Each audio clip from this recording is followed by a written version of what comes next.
ಪತಿರಾಯರು ಬೇಗ ಬಂದ್ರೆ ಚೆನ್ನಾಗಿರುತ್ತೆ. ತುಂಬಾ ಹಸುವಾಗ್ತಿದೆ. ಕೈ ಗಾಯ ಹಾಕಿರೋದ್ರಿಂದ ಅವ್ರ ಕೈಲೇ ತಿನ್ಸ್ಕೊತೀನಿ.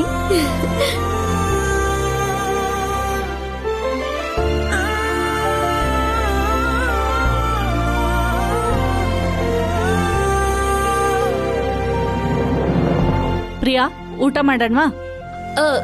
ನೀವ್ ಶುರು ಮಾಡಿ ಅತ್ತೆ, ನಾನ್ ಪತಿರಾಯರ್ ಜೊತೆ ಊಟ ಮಾಡ್ತೀನಿ. ಏನ್ ಅಡ್ಗೆ ಮಾಡಿದ್ದೀರಾ? Fish curry.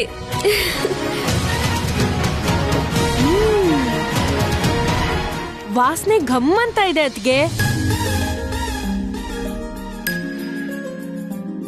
ವಾವ್, ಟೇಸ್ಟ್ ಕೂಡ ಬೊಂಬಾಟಾಗಿದೆ.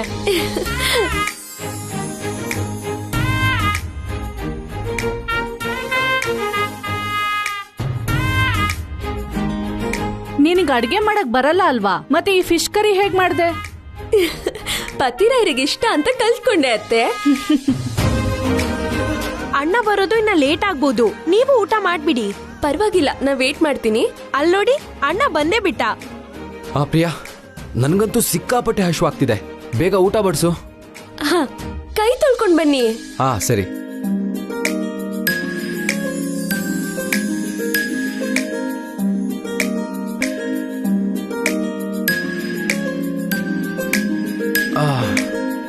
ಏನಿವತ್ತು ಸ್ಪೆಷಲ್? ಅದ್ಗೆ ಫಿಶ್ ಕರಿ ಮಾಡಿದ್ದಾರೆ. ತಿನ್ಬೋದಂತ್ಯಾ? ಪತಿರಾಯರಿಗೆ ಯಾವಾಗ್ಲೂ ತಮಾಷೆನೆ. ತುಂಬಾ ಟೇಸ್ಟಿ ಆಗಿದೆ ಅಣ್ಣ. ಪ್ರಿಯಾ, ಏನಾಯ್ತು? ಏನಿಲ್ಲ ಪತಿರಾಯರೇ. ಏಯ್, ನೋವಿಂದ ಒದ್ದಾಡ್ತಿದ್ಯಾ? ಯಾಕೆ ಸುಮ್ಮನೆ ಸುಳ್ಳು ಹೇಳ್ತೀಯಾ? ಎಲ್ಲಿ ಕೈ ತೋರ್ಸು, ತೋರ್ಸು ನೋಡೋಣ.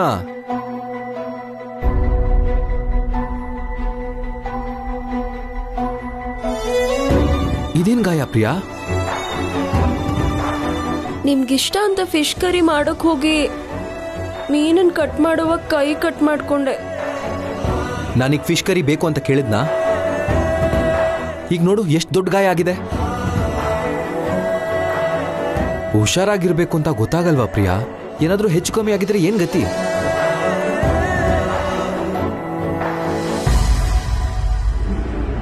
ನಿನ್ಗೆ ಕಟ್ ಮಾಡಕ್ ಕಷ್ಟ ಆಗಿದ್ರೆ ಕೆಲ್ಸದವ್ರಿಗೆ ಹೇಳ್ಬೋದಿತ್ತಲ್ವಾ? ಇನ್ಮುಂದೆ ಈ ತರ ಕೆಲಸ ಮಾಡುವಾಗ ಸ್ವಲ್ಪ ಹುಷಾರಾಗಿರು, ಅರ್ಥ ಆಯ್ತಾ?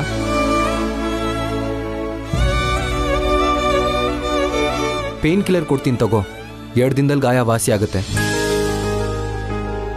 ಗಾಯ ಪೂರ್ತಿ ವಾಸಿ ಆಗೋವರೆಗೂ ಸ್ವಲ್ಪ ಹುಷಾರಾಗಿರು.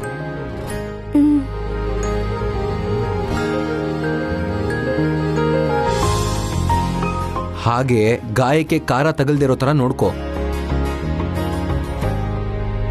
ಸರಿ ಪತಿರಾಯರೇ, ನೀವ್ ತಿನ್ನಿ.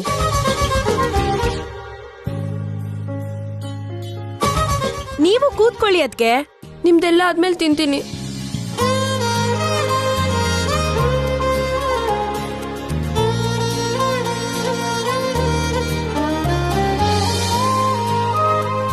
ಕಷ್ಟಪಟ್ಟು ಪತಿರಾಯರಿಗೋಸ್ಕರ ಫಿಶ್ ಕರಿ ಮಾಡ್ದೆ. ಗಾಯ ಆಗಿದೆ ಅಂತ ಕೇರ್ ತೋರ್ಸಿದ್ರೆ ಹೊರತು ಹೇಗ್ ತಿಂತೀಯ ಅಂತ ಒಂದ್ಸರಿನೂ ಕೇಳಲಿಲ್ಲ.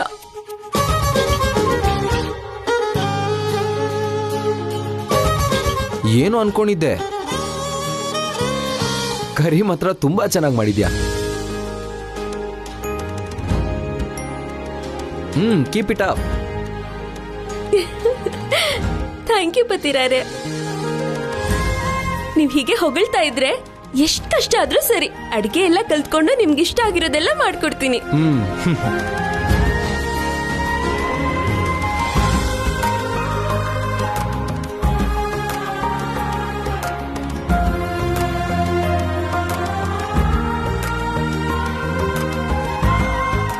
ಪ್ರಿಯಾ, ನೀನ್ ನಮಗೋಸ್ಕರ ಯಾಕೆ ವೇಟ್ ಮಾಡ್ತೀಯಾ? ಕೂತ್ಕೋ. ನಂಗೂ ತುಂಬಾ ಹಸ್ವಾಗ್ತಿದೆ ಪತಿರಾಯರೇ, ಆದ್ರೆ ಕೈ ಗಾಯ ಆಗಿದೆಯಲ್ಲ, ಹೇಗ್ ತಿನ್ಲಿ?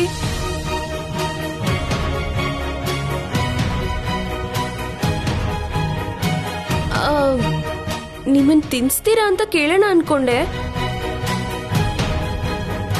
ಆದ್ರೆ ನೀವೇನ್ ಅನ್ಕೋತಿರೋ ಅಂತ ಸುಮ್ನೆ ಇದ್ದೀನಿ.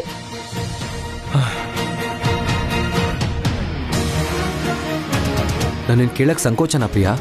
ನಾನು ತಿನ್ನಿಸ್ದೆ ಹೋಗಿದ್ರೆ ಹಾಗೆ ಹಾಸ್ಕೊಂಡೇ ಮಲಗ್ತಿದ್ಯಾ? ಬಾ ಕುತ್ಕೋ, ನಾನು ಊಟ ಮಾಡಿಸ್ತೀನಿ.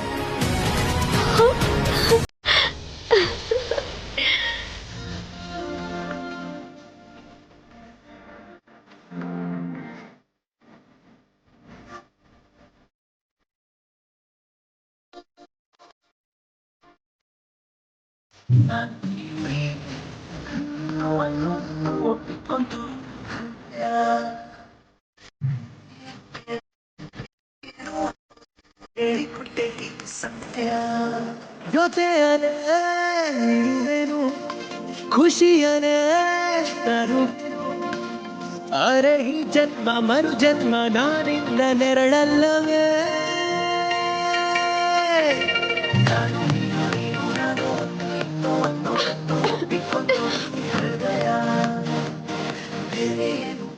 ನಿಧಾನ ತಗೋ, ನೀರು ಕುಡಿ. ಸಮಯ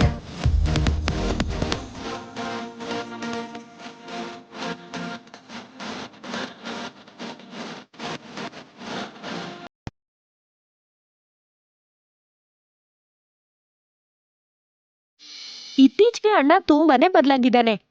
ಅವನಿಗೆ ಗೊತ್ತಿಲ್ದೇನೆ ಅತ್ಗೆನ್ ಇಷ್ಟಪಡ್ತಿದ್ದಾನೆ.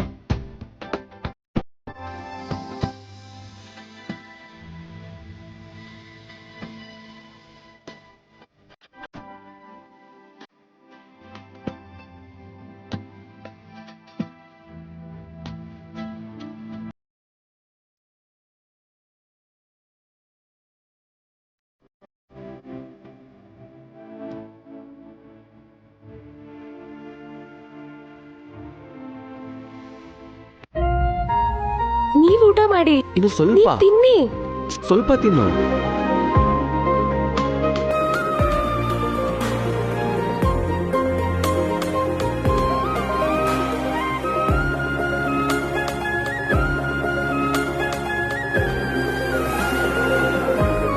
ಇನ್ನೊಂದೇ ಒಂದು ನೀವ್ ತುತ್ತು, ತಿನ್ನಿ, ಲಾಸ್ಟ್ ತುತ್ತು. ತಿನ್ನಿ. ತಿನ್ನು please please please please please ತಿನ್ನು.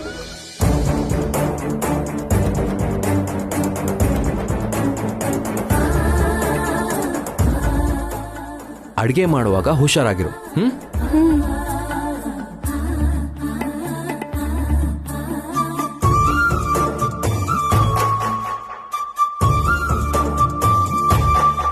ನಮ್ ಪತಿರಾಯ್ರಂತೂ ಯಾವಾಗ ಪ್ರೀತಿ ತೋರಿಸ್ತಾರೋ, ಯಾವಾಗ ಕೋಪ ಮಾಡ್ಕೊಳ್ತಾರೋ ಅರ್ಥನೇ ಆಗಲ್ಲ.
ನನ್ನ ಮೇಲಿನ ಕೋಪಕ್ಕೆ ಇವರು ಇಷ್ಟೊತ್ತಾದರೂ ಮನೆಗೆ ಬಂದಿಲ್ಲ. ನಾನು ಫೋನ್ ಮಾಡಿದ್ರೂ ರಿಸೀವ್ ಮಾಡ್ತಿಲ್ಲ.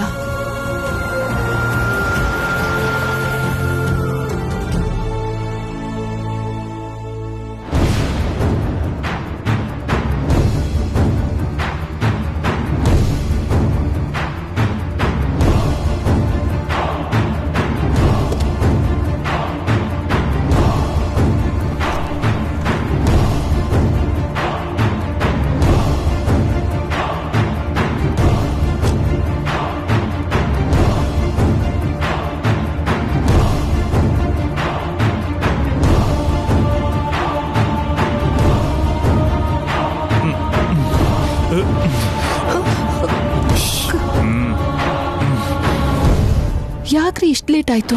ಕಾರಣ ನಿಂಗೆ ಹೇಳಲೇಬೇಕಾ? ನಿಮ್ಗೋಸ್ಕರ ಕಾಯ್ತಿದ್ದೆ, ಅದಕ್ಕೋಸ್ಕರನಾದ್ರೂ ಹೇಳ್ಬೋದಲ್ಲ. ಆತಂಕ ಪಟ್ಕೊಂಡು ನಾನು ಹೇಳಲಿಲ್ಲ. ನನಗೆ ನೋವು ಕೊಟ್ಟು ನೀನು ನೋವು ಅನುಭವಿಸ್ತಾ ಇದೀಯ ಅನ್ನೋದ್ರಲ್ಲಿ ಅರ್ಥನೇ ಇಲ್ಲ.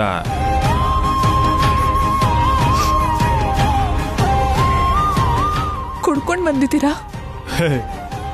ನಾನು ಕುಡ್ಕೊಂಡು ಬಂದಿದ್ದೀನಿ ಅಂತ ಟಿವಿಲಿ ಹೇಳ್ಬಿಡ್ತ್ಯಾ ಅಥವಾ ಪೇಪರಲ್ಲಿ ಹಾಕಿಸ್ತ್ಯಾ? ಯಾಕ್ರಿ ನನ್ನ ಹಿಂಗ್ ಮಾತ್ಗೂ ಚುಚ್ಚಿ ಚುಚ್ಚಿ ಕೊಲ್ತಿದ್ದೀರಾ? ಅದಕ್ಕೆ ಹೇಳ್ತಿದ್ದೀನಿ, ನನ್ನ ಹತ್ರ ಮಾತಾಡದೆ ದೂರ ನಿಂತ್ಕೋ. ನೀನು ಹ್ಯಾಪಿ, ನಾನು ಹ್ಯಾಪಿ. ನಿನ್ನಿಂದ ದೂರ ಇದ್ದು ನಾನು ಖುಷಿಯಾಗಿರೋದಕ್ಕೆ ಸಾಧ್ಯ ಇಲ್ಲ. ನಿಜವಾಗ್ಲೂ ನಿನ್ನ ಮನಸ್ಸಲ್ಲಿ ಇದೇ ಭಾವನೆ ಇದ್ದಿದ್ರೆ ನಿನ್ನಿಂದ ಇವತ್ತು ನನಗೆ ಈ ಪರಿಸ್ಥಿತಿ ಬರ್ತಾನೇ ಇರಲಿಲ್ಲ.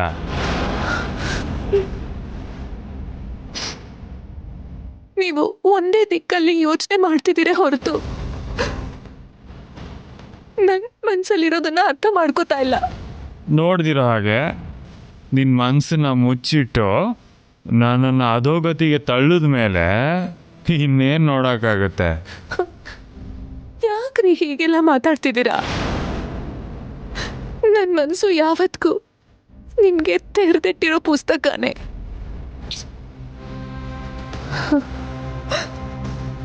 ಅದನ್ನ ಓದಿ ನಿಜ ತಿಳ್ಕೊಳ್ಳಿ ಅಂತ ಹೇಳ್ತಿದ್ದೀನಿ.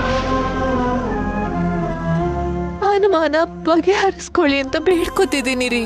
ನನಗೆ ಗೊತ್ತಿಲ್ದಿರ ನಿನ್ನ ಮನಸ್ಸಿಂದ ನಿನ್ನ ಪಾಸ್ಟ್ಗೆ ಸಂಬಂಧ ಇರೋ ಪುಟನ ಹರಿದಾಕಿ ನನಗೋಸ್ಕರ ಹೊಸ ಅಧ್ಯಾಯನ ಶುರು ಮಾಡಿ ಅದನ್ನ ಓದೋ ಹಾಗೆ ಮಾಡಿದ್ಯಲ್ಲ, ಅದರಲ್ಲೇ ನೀನು ಆಡಿದ ನಾಟಕ ಗೊತ್ತಾಗುತ್ತೆ.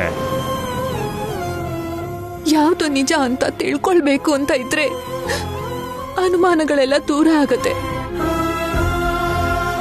ಆದ್ರೆ ಇದೇ ನಿಜ ಅಂತ ಅನ್ಕೊಂಡ್ರೆ ಅಪಾರ್ಥಗಳು ಜಾಸ್ತಿ ಆಗತ್ತೆ ರೀ.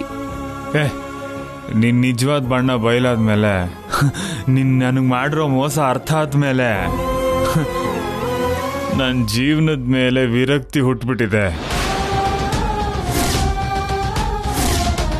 ವಿರಕ್ತಿ ಹುಟ್ಬಿಟ್ಟಿದೆ.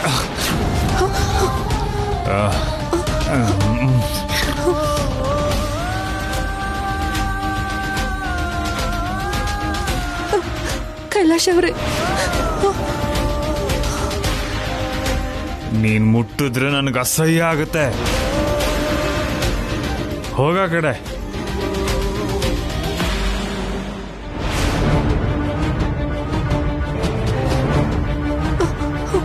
ರೀ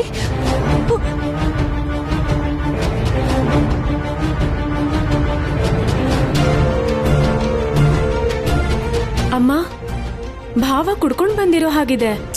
ನೋಡಿದ್ರೇನೆ ಗೊತ್ತಾಗ್ತಿದ್ಯಲ್ಲೇ. ಕೈಲಾಶ್, ಒಂದ್ ನಿಮಿಷ. ಏನತ್ತೆ? ಯಾಕಪ್ಪ ಇವತ್ತಿಷ್ಟು ಲೇಟ್ ಆಯ್ತು? ಆಫೀಸಲ್ಲಿ ತುಂಬಾ ಕೆಲಸ ಇತ್ತು. ನೀವಿನ್ನು ಮಲಗಿಲ್ವಾ? ಇಲ್ಲಪ್ಪ, ಪಾಪ ರಾಧಿಕಾ ನಿನ್ಗೋಸ್ಕರ ಕಾಯ್ತಾ ಕೂತಿದ್ಲು.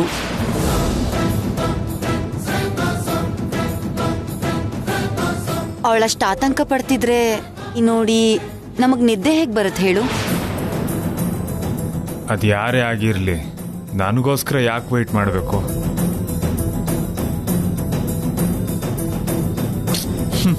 ಅದೆಲ್ಲ ಏನೂ ಬೇಕಾಗಿಲ್ಲ.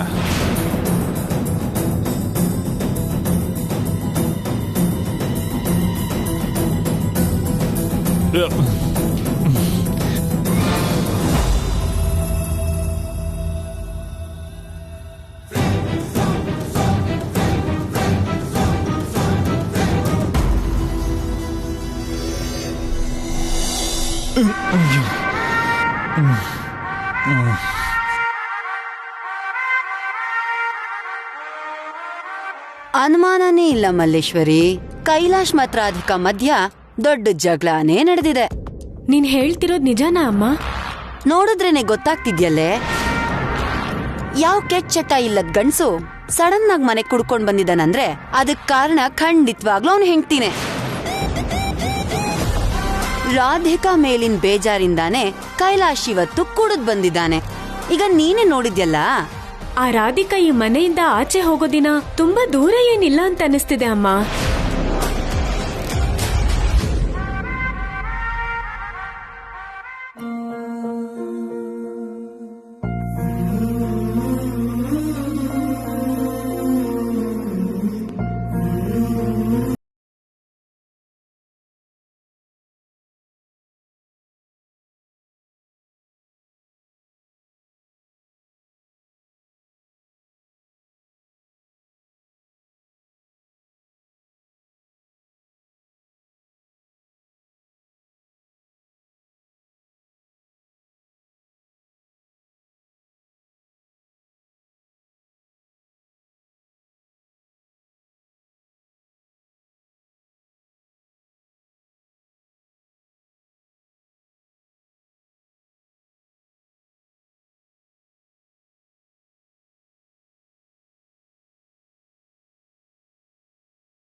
ನಿನ್ ಮಾತೆ ಮೋಸ.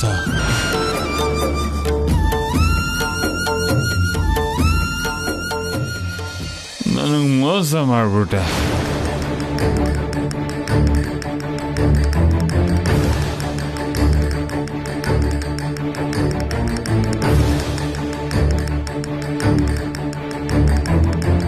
ನನ್ಗೆ ಯಾಕೆ ಮೋಸ ಮಾಡಿದೆ ರಾಧಿಕಾ? ಯಾಕೆ ಮೋಸ ಮಾಡಿದೆ ರಾಧಿಕಾ? ಯಾಕೆ ರಾಧಿಕಾ?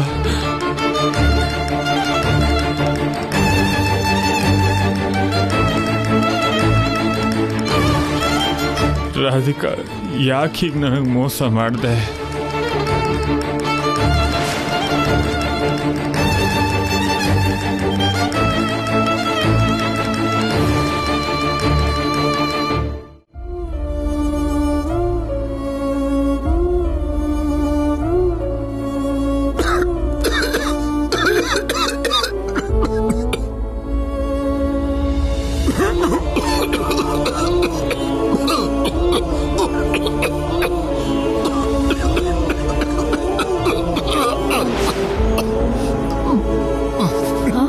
ಅಯ್ಯೋ ಏನ್ರಿ, ಮಾತ್ರೆ ತಗೊಂಡ್ ಬರ್ತೀನಿ ರೀ.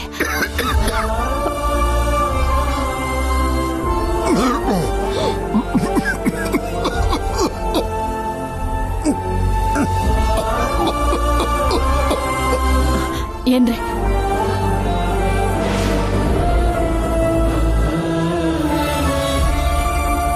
ಮೊದಲು ಟ್ಯಾಬ್ಲೆಟ್ ತಗೊಳ್ಳಿ. ಬೇಡ ಸುಜಾತ. ಇಷ್ಟೊಂದು ಕೆಮ್ತಾ ಇದ್ದೀರಾ, ಮಾತ್ರೆ ತಗೊಳ್ಳಿಲ್ಲ ಅಂದ್ರೆ ಹೇಗ್ರಿ? ಬಳಸಿ ಬಳಸಿ ಈಗ ಔಷಧಿಗಳು ಕೆಲಸ ಮಾಡೋದು ನಿಲ್ಲಿಸ್ಬಿಟ್ಟಿದೆ. ಈಗ ನನ್ನ ಪ್ರಾಣನ ಅಲ್ಪ ಸ್ವಲ್ಪ ಕಾಪಾಡೋದು ನೆಮ್ಮದಿಯಾಗಿರೋ ನನ್ನ ಮನಸ್ಸೇ ಹೊರತು ಈ ಔಷಧಿಗಳಲ್ಲ. ಹಾಗಂತ ಔಷಧಿ ತಗೊಳ್ದೇ ಇದ್ರೆ ಹೇಗ್ರಿ? ಏನು ಯೋಚನೆ ಇಲ್ಲ ಸುಜಾತ.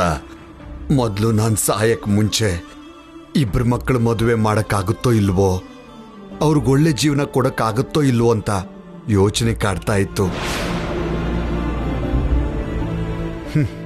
ಆ ದೇವ್ರ ದಯೆಯಿಂದ ಆಸೆ ಎಲ್ಲ ನೆರವೇರ್ತು. ನಮ್ಮಿಬ್ರು ಮಕ್ಕಳನ್ನು ರಾಣಿ ತರ ನೋಡ್ಕೊಳ್ಳೋ ಇಬ್ರು ಅಳಿಯಂದ್ರೆ ಸಿಕ್ಕಿದ್ದಾರೆ.